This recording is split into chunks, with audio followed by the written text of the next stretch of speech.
case. It all started. The first thing I did was the Strasbourg case and the teenage group. I'm Richard Desmond. When I was 16, 40 yeyears ago, I took the British government to the European Court of Human Rights to challenge the age of consent that was then 21 for gay men in the UK. In 1980, we were criminalised.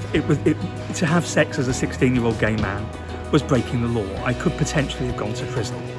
It was a scary time. We didn't have the sort of equality we have now, and our campaign was to get that. My case specifically proved that it was possible to take a case to Strasbourg, and we didn't succeed. Our case failed because the government was entitled to make its own rules, or they ruled at the time. But subsequent to that, another case went and succeeded, and we got the equality we have now. We've got legal equality for lesbian, gay, bisexual and trans folk, but we're in a situation where things like self-ID still need work. We still have campaigns to fight. There is still a world to change.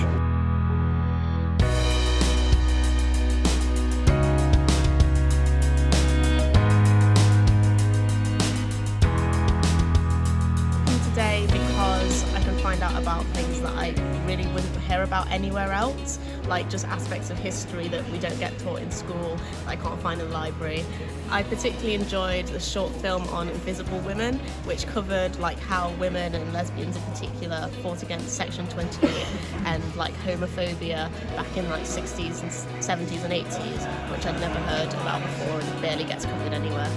I've really enjoyed coming to these events in the past because you find out some absolutely fascinating stories and quite frankly inspirational stories, which I think have a lot of relevance for today. So talk about firsts, but actually there were many people who were there that weren't recognised at the time, they weren't able to come out, and it wasn't that sort of environment.